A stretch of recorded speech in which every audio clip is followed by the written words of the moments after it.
Assalamualaikum warahmatullahi wabarakatuh. Selamat siang, salam dan bahagia.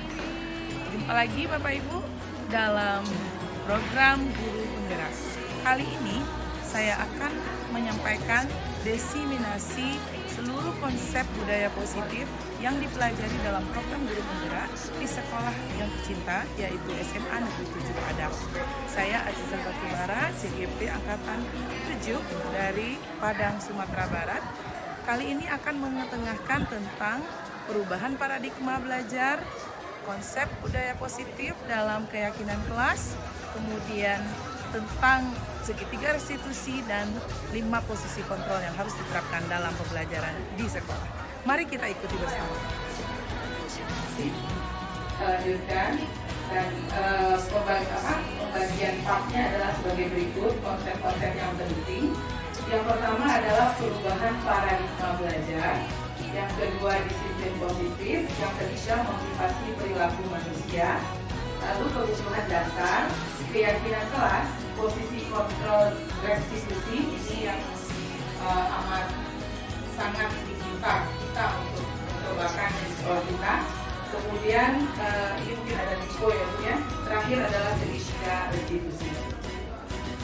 Nah, ini kegiatan pemantiknya. Kita mungkin kalau tidak sempat mencobakan, setidaknya mungkin memahami apa tujuan akhir dari kegiatan ini. Hilang atau mungkin terganggu begitu. Kemudian karena begitu pentingnya bagi kehidupan Anda. Tugas yang satunya lagi, mencoba segala cara agar si yang A ini mau membuka tangannya. Walaupun tetap menutup kepala tangannya, lalu mengapa juga alasannya. Terakhir, sesungguhnya siapa yang memegang kendali terhadap kontrol untuk membuka dan menutup tadi. Nah, dari kegiatan ini sebenarnya itu merupakan miniatur dari bagaimana kita bersikap kepada siswa. Lanjut nih, tema yang seharusnya kita mulai berpikir untuk berubah. Oke, next nih. Ini ada beberapa ilusi. Pertama, ilusi mengontrol murid, guru mengontrol murid. Yang kedua, ilusi semua penguatan positif itu efektif. Yang ketiga, ilusi kritik dan membuat merasa bersalah bisa menguatkan karakter. Dan terakhir, ilusi orang dewasa berhak memaksa. Nah, pada ilusi bahwa semua penguatan positif efektif. Seringkali, selanjutnya, ilusi bahwa kritik dan membuat orang merasa bersalah akan menguatkan karakter. Sebenarnya dengan kita membuat anak itu merasa bersalah, kita sedang berkontribusi untuk membuat dia gagal. Dia menjadi orang yang tidak bisa bergerak maju karena dia sudah down, sudah tidak punya tenaga lagi dan merasa dirinya tidak. Kemudian yang terakhir, ilusi bahwa orang dewasa memiliki hak untuk memaksa. Pendidikan ini cenderung untuk stimulus respon, bahwa realitas kebutuhan semua orang sama. Semua orang melihat hal sama. Kita mencoba mengubah orang agar berpandangan sama dengan kita. Itu yang stimulus respon. Perilaku buruk memiliki gambaran tentang bagaimana hidup dan berkehidupan menurut diri mereka masing-masing, dan itu tentu saja berbeda. Berikutnya, kita berusaha memahami pandangan orang lain tentang dunia. Jadi berbeda itu indah Bapak Ibu. Tidak harus sama kita. Setidaknya kita menghargai bahwa kita dan dia sama-sama mempunyai persepsi dan pandangan yang berbeda. Nah, jadi Anda tidak bisa mengontrol orang lain juga. Berikutnya, kolaborasi konsepnya adalah menang-menang, win-win solution. Jadi kita dengan anak pun demikian, kita dengan kita pun tahu sendiri, banyak juga ya yang salah gitu ya. Nah, ini yang teman.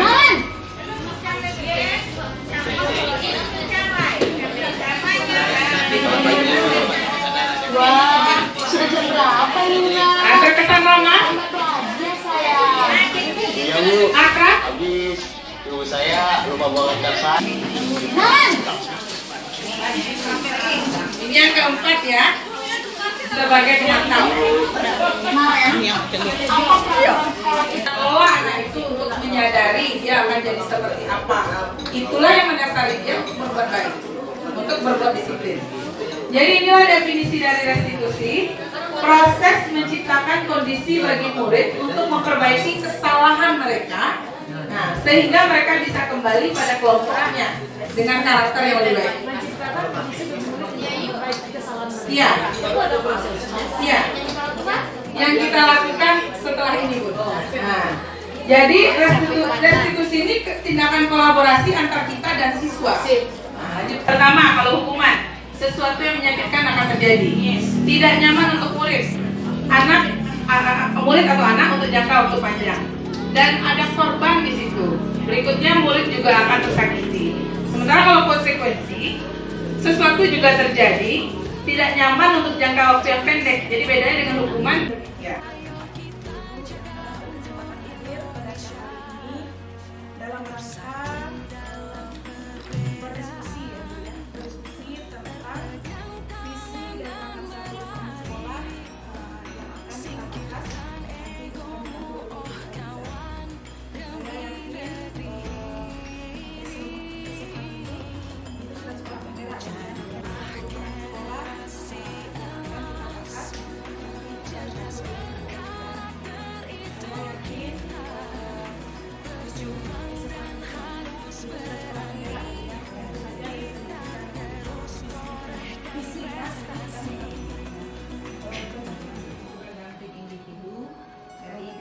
nanti dari guru kami yang statusnya masih CDP. ya. Kemudian terima kasih sudah duduk.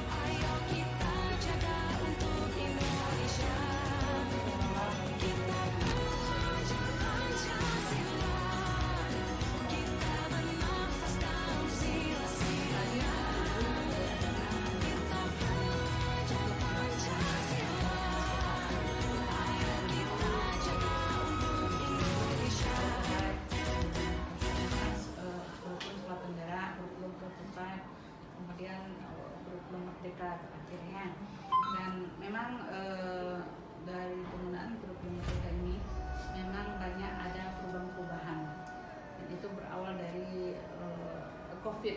Nah, di COVID kan kita diajar itu bagaimana menggunakan IT, kemudian bagaimana menyelesaikan satu masalah melalui digital. Bahkan sekarang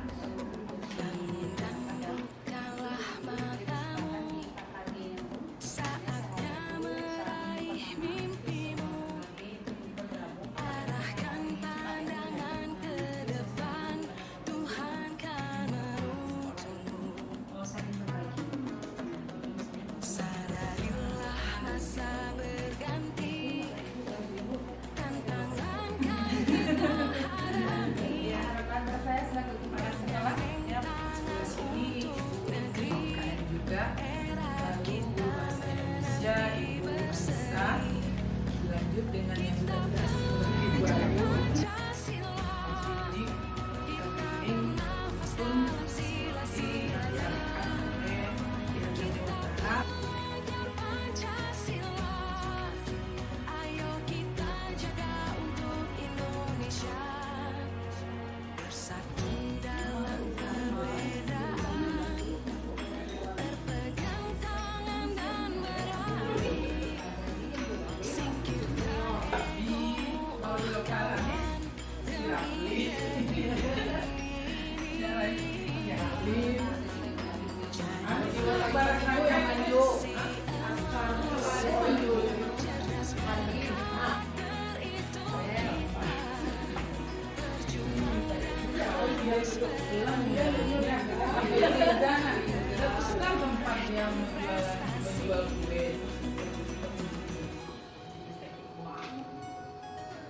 Mari kita sama-sama melihat visi dan misi sekolah kita. Ini fokusnya ke visi ya Bu ya.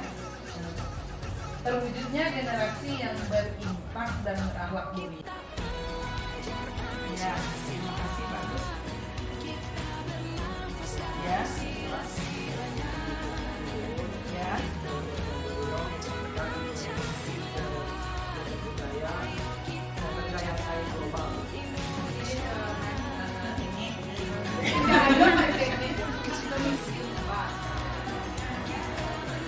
Demikian tadi seluruh penyampaian konsep-konsep budaya positif yang telah disampaikan kepada seluruh komponen sekolah, terutama majelis guru di SMA Negeri.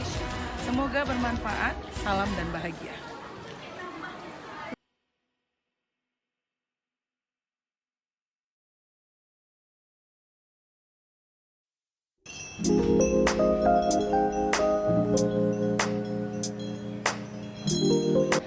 Assalamualaikum warahmatullahi wabarakatuh.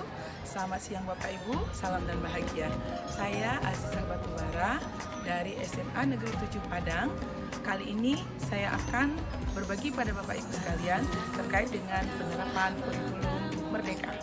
Dan topik kali ini terkait dengan penerapan budaya positif dan khususnya yang menjadi fokusnya adalah pembuatan keyakinan kelas di sekolah. Pernahkah Bapak Ibu menemukan kelasnya dalam kondisi yang tidak kondusif atau sering ribut? Atau pernahkah terjadi pelanggaran tata tertib seperti terlambat datang ke sekolah, tidak menggunakan atribut, atau bahkan berkelahi? Oleh karena itu, marilah kita pelajari tentang bagaimana mengatasi hal tersebut dengan keyakinan kelas. Caranya, pertama, guru menjelaskan terlebih dahulu apa yang dimaksud dengan keyakinan kelas. Dan kemudian, guru meminta para siswa untuk mengemukakan pendapatnya terkait dengan kelas impian yang mereka inginkan. Kita yakin pasti siswa memiliki berbagai gambaran tentang kondisi kelas yang menurut mereka amat mereka idam-idamkan. Ini didasarkan pada nilai-nilai yang mereka yakini. Satu persatu, siswa diberikan kesempatan untuk menyampaikan pendapatnya. Kira-kira ada sekitar 3 atau 5 orang diminta untuk menyampaikannya secara lisan. Salah satunya untuk sampah jangan dibuang di bawah ranci, jika makan langsung pada tempatnya.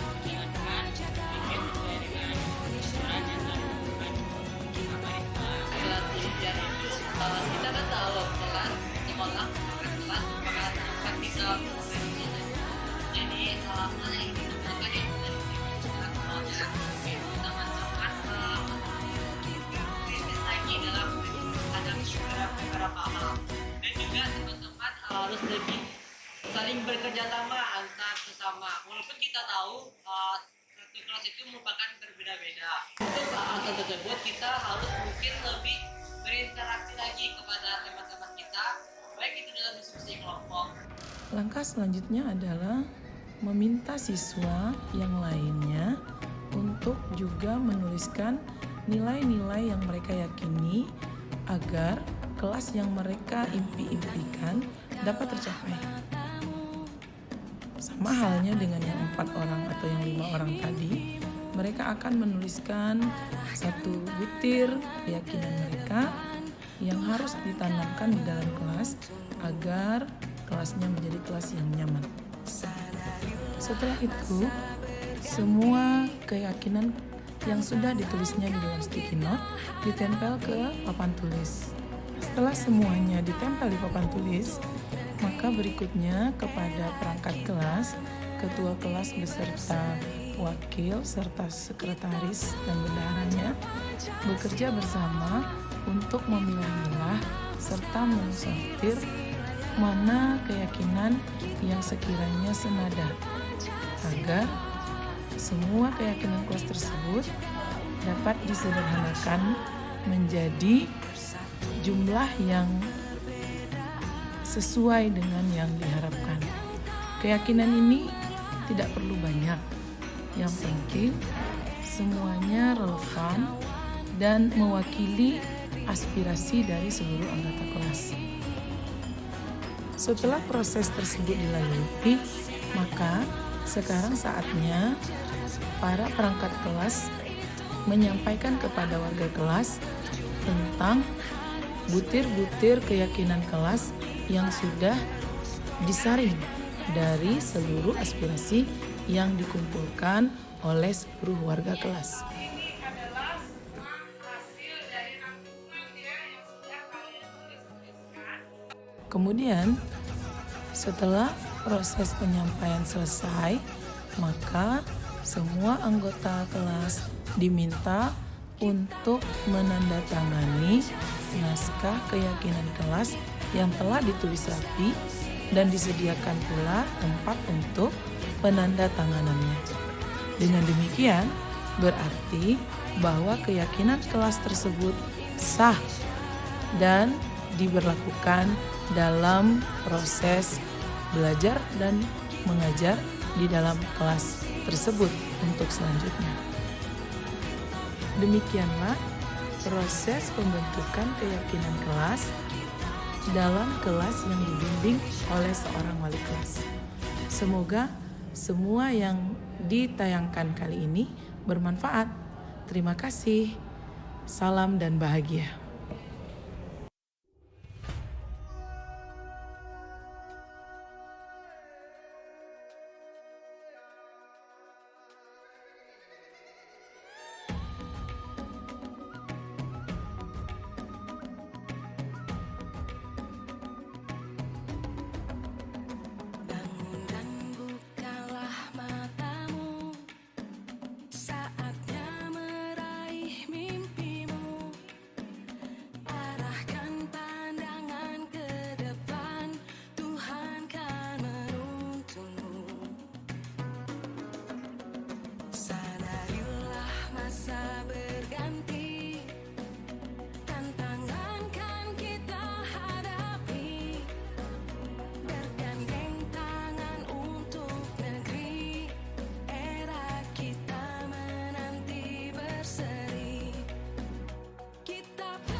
Selamat siang, Kak. Saya menanyakan untuk menanyakan hal terkait edukasi. Kira-kira apa yang diusulkan, Pak? Setiap orang pasti pernah merasakan. Ibu juga pernah merasakan hal seperti yang kamu rasakan. Tapi ini menurut Ibu Rika bukan kali pertama buat kamu untuk tidak bikin tugas. Kamu pasti punya alasan kenapa hal tersebut kamu lakukan. Bisa kesal, Bu. Ibu tidak menjelaskan dengan jelas-jelasnya. Ini saya tidak paham, Bu. Setelah saya bertanya, ibu kembali bertanya kepada saya. Jadi kan saya bingung. Lalu ketika saya meminta untuk tugas untuk kembali menjawab, ibunya malah marah. Menurut saya tidak memperhatikan beliau. Saya seminggu jadinya, gimana mau berjanji lagi? Oh, begitu. Pasti kamu merasa kesal ya, dan juga merasa tidak diperhatikan. Ini pasti. Memang kalau kita bikin tugas, kita harus pastikan bahwa kita paham dulu materinya. Nah, kira-kira apakah kamu ada yang ingin disampaikan lagi terkait masalah tadi pagi? Tidak sih, Bu. Itu masalahnya, Bu. Kamu masih ingat nggak dengan keyakinan kelas kita? Masih, Bu. Kamu meyakininya? Iyalah, Bu. Saya meyakininya. Saya kan ingin menjadi anak berhasil juga, Bu. Untung kamu masih ingat dengan nilai-nilai yang kita bikin di sini. Dan sebenarnya kamu mungkin mungkin bisa melakukan hal yang lebih jelek dari ini ya. Tapi kamu masih tetap kan belajar dengan Ibu Rika? Nah, kira-kira dari yang kamu alami itu dan dari yang kamu sampaikan itu, apakah ada dari nilai-nilai tersebut yang kamu langgar? Kayaknya ada Bu. Saya kurang menghargai mereka, terus kurang juga Bu, maka tidak melakukan tugas. Kira-kira ada nggak yang bisa kamu lakukan agar Ibu Rika tahu kalau kamu benar-benar tidak paham dan kamu butuh penjelasan tambahan atau mungkin kelas tambahan buat kamu agar Ibu Rika bisa memberikan kamu kemudahan mengerjakan tugasnya. Sepertinya ada Bu. Dengan cara saya memberikan secara pribadi, kali ini saya mengkomunikasikan kendala dengan saya terkait tugas yang diberikan, tapi kita tolong berikan untuk membantu saya Bu. Setuju. Bagus itu kayaknya idenya. Atau ada lagi nggak kira-kira yang bisa kamu lakukan agar kamu bisa menambah pemahaman terhadap materi fisika yang kamu anggap sulit itu?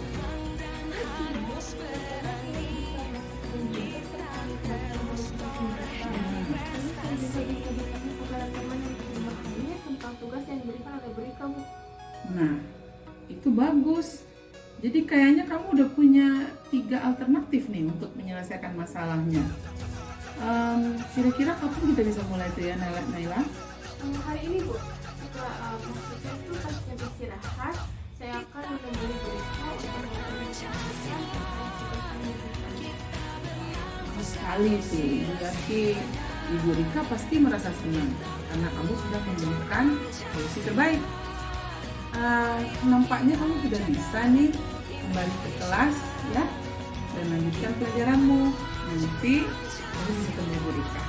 Baik Bu, terima kasih Bu semua informasi ya Bu. Ya, oke. Terima kasih Bu. Sama.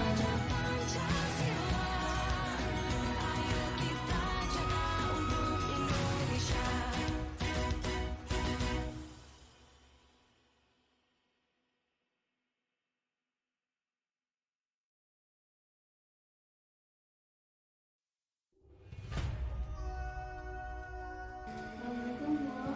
Waalaikumsalam. Naila, selamat. Selamat siang Naila. Ada apa? Siang Bu, saya kesel Bu. Saya diomongin oleh banyak pihak, padahal kan saya cuma menyebut tugas sama orang tua sama saya aja Bu. Wah, kamu kelihatannya lagi marah sekali nih. Kesel kan Bu, diomongin teman, itu berguna pula. Padahal kan ya saya cuma mau seru-seruan aja, biar happy-happy gitu Bu. Ya, Ibu paham. Pasti kamu merasa tidak nyaman ya dimarahi oleh banyak orang.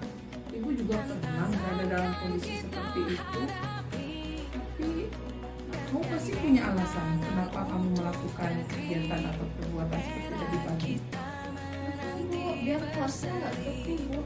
Soalnya capek habis belajar matematika matematik, jadi saya bikin pagi. Tadi dalam itu ada kayak dialog-dialog itu menggunakan nama orang tua. Saya juga gunain nama orang tua saya juga kok Bu. Tapi ketika saya menggunakan nama orang tua teman saya, dia marah. Lalu yang lain juga pada nyalahin saya Bu. Terus laporin saya ke guru. Jadi ribet deh Bu. Begitu kejadian hidupnya. Untuk kamu tidak melakukan perbuatan yang lebih jelek dari itu ya, kamu cukup arif dengan memutuskan bersabar dan tidak membalas emosi teman kamu dan malah datang ke sini menemui ibu. Memang apa yang kita pikir baik tidak selalu seperti yang kita pikirkan. Menurut kamu, apakah kamu masih ingat dengan keyakinan kelas kita? Kamu meyakininya? Meyakininya Bu. Nah, menurut kami nih ya, apa yang menjadi alasan bagi teman kamu makanya dia marah kepada kamu ketika kamu sebutkan nama orang tuanya? Nilai apa dari keyakinan kelas kita yang kamu abaikan? Sepertinya teman saya itu merasa malu dan tidak punya orang tuanya yang sedih. Padahal saya tidak seperti itu Bu.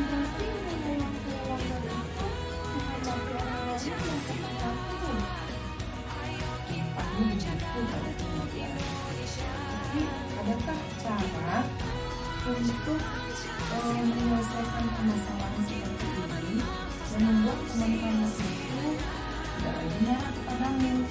Apakah ada solusi yang menurut kamu bisa lakukan agar dia tidak merasa malu atau mengobati perasaan malu dan tidak terima karena kelakuan kamu tadi pagi? Ada Bu, saya akan menemuinya dan meminta maaf kepadanya, lalu menjelaskan bahwa saya tidak bermaksud apa-apa tentang kejadian tadi pagi. Lalu saya akan berbicara di depan kelas kepada semua teman-teman bahwa kejadian tadi pagi itu tidak bermaksud apa-apa dan berjanji untuk tidak mengulanginya lagi. Lalu terkait guru yang bersangkutan, saya akan menemuinya lalu meminta maaf dan berjanji tidak akan mengulanginya. Menurut Ibu itu cara yang bagus sekali itu Naila. Nah, ketika kamu nanti kesepian, kemudian ingin bercanda lagi suatu waktu nanti, kira-kira apakah ada cara lain untuk bisa atau bahan candaan lain yang bisa kamu lakukan di kelas tanpa harus mengikuti teman kamu? Sepertinya Bu, saya bisa bermain tebak-tebakan, sulap-sulapan, terus mengisi kajian. Wah, kayaknya punya ide baru kamu, dan kayaknya banyak alternatif yang bisa kita lakukan untuk bercanda dengan teman tanpa mengalami masalah seperti ini. Kan banyak ya. Gitu ya Bu, kok saya baru kepikiran sekarang? Terima kasih ya Bu atas penjelasannya. Syukurlah Naila, kamu cepat menyadari hal tersebut. Nah, jangan lupa ya, nanti kamu temui teman kamu dan juga selesaikan masalah segera. Setelah itu selesai, tolong tunggu lagi ya. Nanti kita akan bersama-sama melakukan itu. Bu, saya mau ikut kembali ke kelas ya Bu. Ya.